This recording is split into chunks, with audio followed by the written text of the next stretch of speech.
Hello and welcome back, 8th graders. Today we're going to talk about perfect squares and perfect cubes and how we can solve them in an equation. So the first thing I'm going to go ahead and do is take my foldable and I'm going to go ahead and fold it in half. It's a pretty easy foldable here. Okay, so it's going to be like a booklet that we can attach in our spiral notebooks later. If you want, you can even cut across here to create like an interactive one. I'm going to leave mine alone for now. So just to remember from the notes that we took last week, recall that a perfect square, we know that it's the square of an integer, or it's when we multiply a number by itself, okay? And we're going to be talking about square roots. Again, everything was from last week's notes here. So square roots, it's the inverse or the opposite operation of squaring, and we're definitely going to use that radical sign today. Perfect cubes, we'll come to it in just a little bit, but it's a little bit different. Before we get started, I do want to go ahead and maybe label or color your square and your cube here. So you can go ahead and pause the video at any point to do that if you would, if you wish to do so. Okay. And what I'm going to go ahead and do is maybe put some, I'm going to put some X's here. So just recall that a square is two-dimensional. It has length and it has width. Sometimes you can call that as height as well. So we got two dimensions here. Okay, X by X is what we're going to refer to that today. Perfect cubes, however, it has three dimensions. It has length, it has width, it has height, and sometimes we refer to it as depth for width. Okay, so it has three dimensions. So before we get going, it might be helpful to remind yourself that this is three-dimensional. Okay, whereas this is only two-dimensional.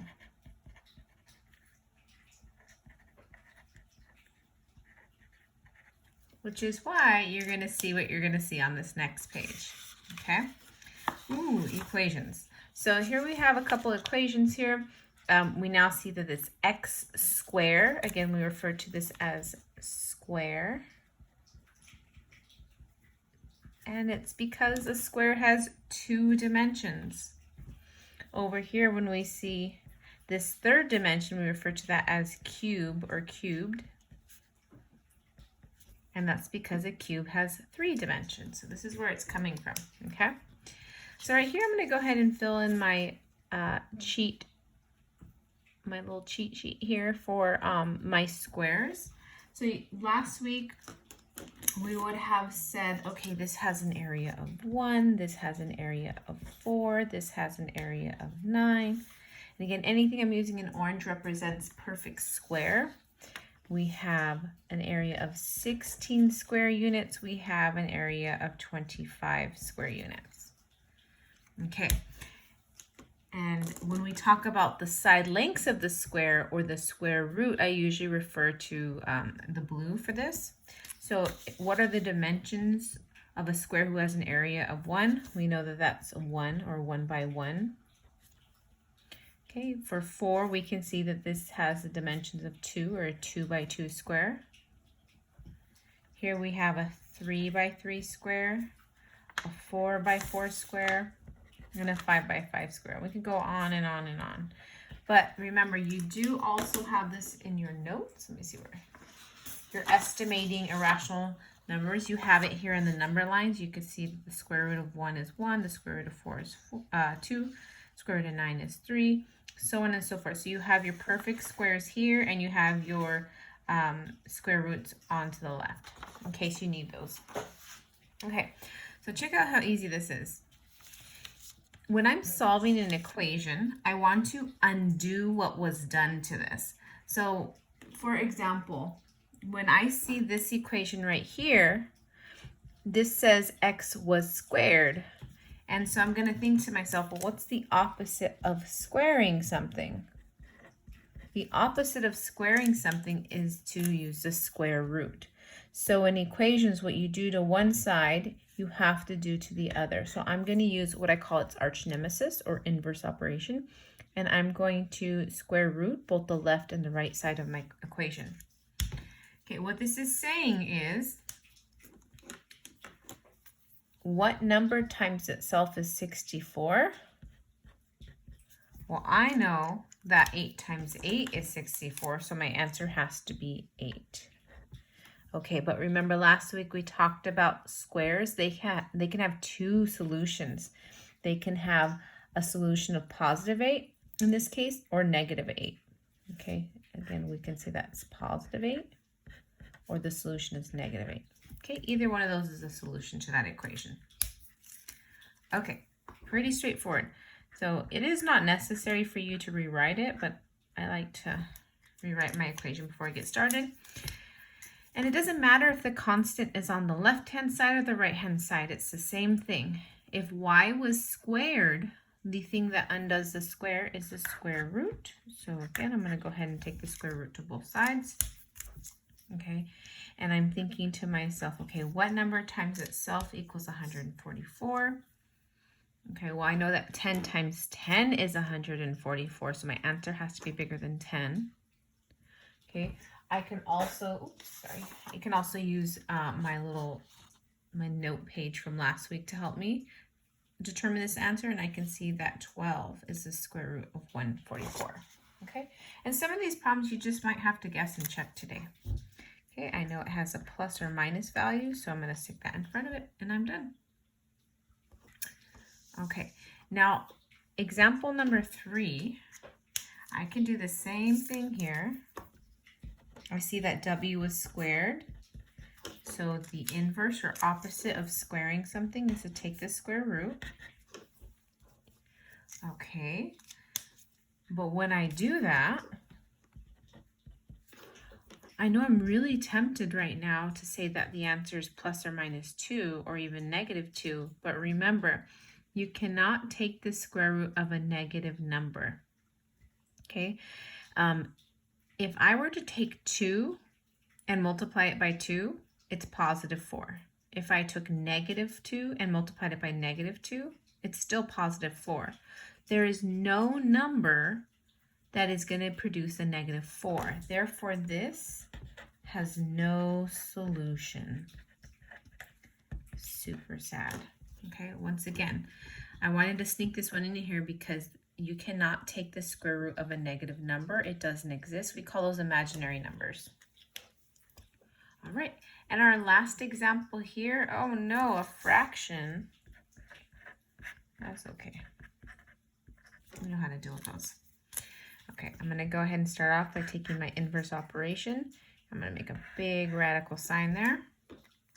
Okay, this is the same thing as taking the square root of 100 in the numerator and taking the square root of 9 in the denominator. Okay, if I were to take the square root of 100, no problem. I know that that is 10. And the square root of 9 I know is 3. And I know that this could be a plus or minus. It can have a positive or negative answer. Okay, so don't be afraid of taking the square root of a fraction. It's the same thing. You're just going to take the square root of both the numerator and the denominator. Okay, so that really concludes how to solve equations with perfect squares. So by now you should be pretty comfortable with your perfect squares and your square roots. What I'm going to say right here is what we just showed with these, those 4 examples, that should say.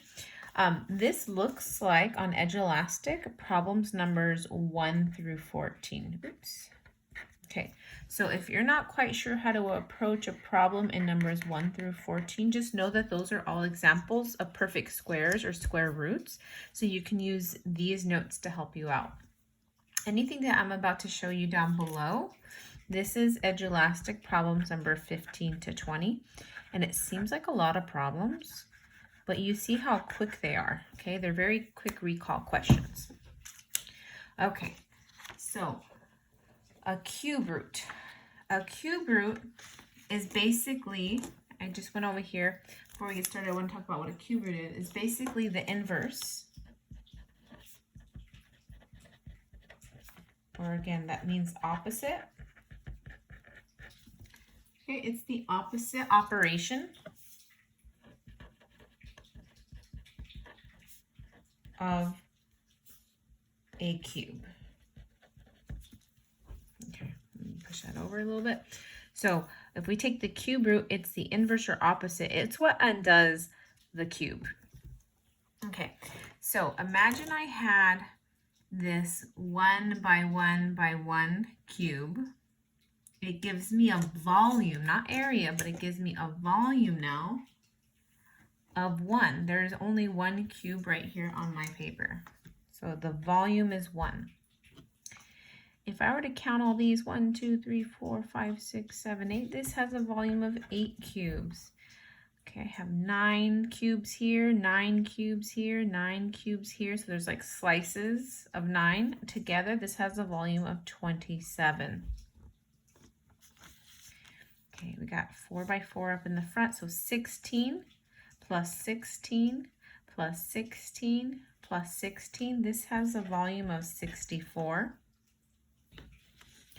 Okay, if I were to take this first slice off, this is an area, excuse me, a volume of 25, but there's 5 rows of that. So 25, 25, 25, 25, 25. That's a volume of 125. Okay. Now, if I wanted to know what the cube root is, remember that's just taking the opposite of the cube. Or it's like me trying to find the dimensions of the cube. This cube here had a dimension of 1 by 1 by 1. Therefore, the cube root of 1 is 1. This cube here had a dimension of 2. It was a 2 by 2 by 2 cube, which gave me a volume of 8. Okay, I think you see where we're going with this here. We had a 3 by 3 by 3 cube. The volume was 27. And we have a 4 by 4 by 4 cube, which had a volume of 64. And a 5 by 5 by 5 cube, which gave us a volume of 125 cubic units. Okay, so what this is saying is if you were to multiply the sides, just like you were to find the volume of a cube, 1 times 1 times 1 is 1. 2 times 2 times 2 is 8. 3 times 3 times 3 is 27, and so on and so forth. Okay. Before we even get started, it might be helpful to create a double number line or a cheat sheet. Okay, so if I had a 1 by 1 by 1 cube, remember that volume would be 1 cubic unit. If I had a 2 by 2 by 2 cube, that would give me a volume of 8. Okay, 8 cubic units. And then we have a 3 by 3 by 3 is 27. We have a volume of 64, 125. And then once we get past 5, they start to grow quite quickly. So the volume of a 6 cube would be 216. We have 343. We have 512. And if you want, you can continue your number line. But in 8th grade, we kind of stick around 1 through 10, 1 through 8 actually. But if you want to expand that number line, you can. And remember here, we were talking about the cube root. So it's a radical sign, but it has a little 3 here. So it's radical 3. Ooh. Should have spread these apart. Radical 3, and so on and so forth. Okay, so for that reason, I'm going to draw these out a little bit bigger.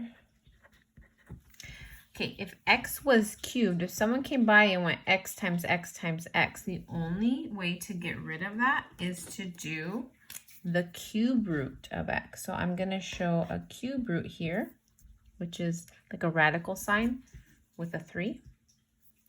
Okay, what I do to one side, I'm going to have to do to the other. And I'm thinking to myself, okay, if I had a cube that had a volume of 343 cubic units, what could be the side length? What could be the dimension of that cube? Let's see, I could even use my little cheat sheet down here and see that it looks like 7 right here. 343 would be the volume of 7 cube. Bring this guy around. Okay, we have, there we go, we have 7. All right. Now this one does not have a plus or minus, okay, because let's say we multiplied -7 times -7 times -7. The product would be positive 49 times -7. And a positive times a negative would equal a negative 343. So with cubes, they do not, I repeat, they do not have a positive and a negative value. They only have a one solution. Okay, so that's how they differ. Okay, same thing for our example here. So if I were to find the cube root of V, so the cube root, oops. I'm gonna either look to my cheat sheet, or I can say what number times itself 3 times equals 8. And because 8 is such a small volume, I know my answer has to be really small. Okay, and in this case, we see that 2 is the cube root of 8. Okay. And the last one I'm going to show you here is negative 216. You guessed it by now. Okay, in order to get rid of this cube, we're going to take the cube root. Okay, now 216. What times what could be negative 216? Well, according to my chart here that I didn't quite finish, it seems like the cube root of 216 is 6. So I know that my solution is 6 here. So we know that y is going to be equal to 6. Now, does 6 have to be positive or negative to give me that negative product? Okay, in this case, negative 6, because negative 6 times negative 6 would be positive 36, and positive 36 times negative 6 would give us that negative 216.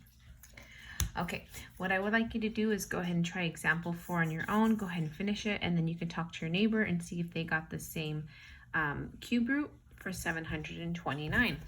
Okay, once again, as you approach today's practice, it's going to be quite quick. So don't get scared about the number of questions here. I really think you could finish it within the class period. 1 through 14 on Edulastic is about squaring and square roots. So it's like last week's notes. And number 15 to 20, the last couple problems are on cubing and cube root. So those are a little different. So please be mindful of that. Okay, hope you guys have a great day.